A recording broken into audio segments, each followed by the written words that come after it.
kalian melihat orang pingsan karena kepanasan, itu bisa jadi tanda heat stroke. Heat stroke adalah kondisi berbahaya saat suhu tubuh kita naik di atas 40 derajat dan otak mulai terganggu. Orang biasanya linglung, bahkan kejang-kejang. Ini keadaan darurat yang harus cepat ditangani. Gangguan akibat panas ada beberapa tingkatan, dari yang ringan seperti kram karena dehidrasi sampai yang sedang, yaitu heat exhaustion. Nah, heat stroke ini yang paling parah. Hal ini bisa terjadi pada pelancong yang berwisata di tempat yang panas ekstrim.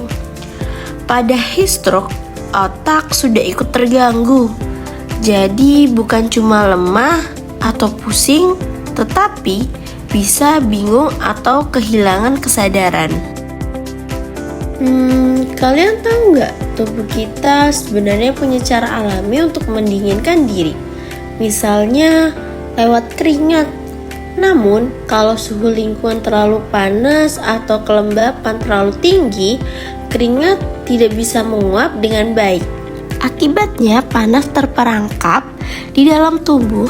Bila kondisi ini berlanjutan, sel-sel bisa rusak, protein dalam tubuh mulai hancur, organ-organ gagal berfungsi, dan otak menjadi organ yang paling cepat terdampak.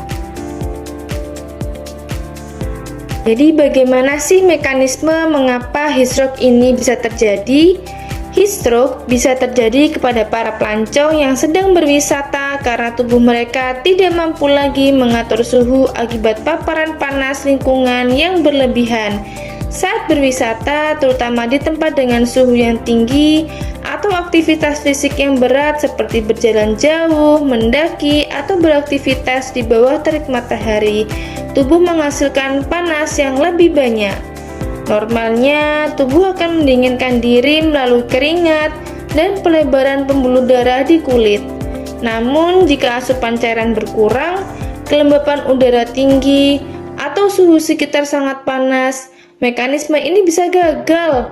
Akibatnya, panas tubuh bisa menumpuk, suhu inti tubuh bisa naik di atas 40 derajat Celcius, dan sistem saraf pusat bisa terganggu, menyebabkan gejala seperti pusing, kebingungan, penurunan kesadaran, hingga kegagalan organ.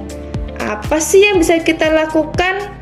Kita bisa melakukan dengan minum cukup air saat aktivitas berat di bawah panas matahari yang terik.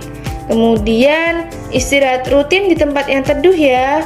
Kemudian kita juga bisa memakai pakaian yang tipis, longgar, dan berwarna terang.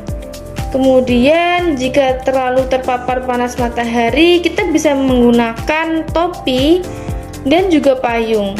Hindari aktivitas berat ya di jam-jam yang paling panas. Jadi, heat stroke merupakan kondisi gawat darurat medis yang sering terjadi kepada para pelancong, terutama saat berpergian ke daerah tropis seperti gurun atau saat melakukan aktivitas fisik yang berlebihan di lingkungan panas dan juga lembab.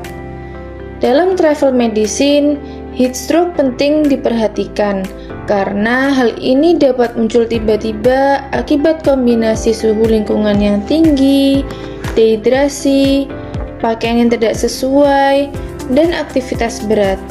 Mekanismenya berawal dari kegagalan tubuh dalam melakukan termoregulasi, sehingga suhu inti tubuh bisa meningkat drastis di atas 40 derajat Celcius. Hal ini disertai disfungsi dari sistem saraf pusat seperti kebingungan, kejang, hingga koma. Bagi wisatawan, pencegah lebih utama dibandingkan penanganan, yaitu dengan hidrasi yang cukup, istirahat teratur, memilih pakaian yang ringan, menghindari paparan sinar matahari yang berlebih, dan mengenali gejala awal dari heat stroke. Dengan demikian, memahami risiko heat stroke dan cara pencegahannya merupakan bagian penting dari edukasi travel medicine, agar perjalanan kita tetap aman, sehat, dan juga menyenangkan.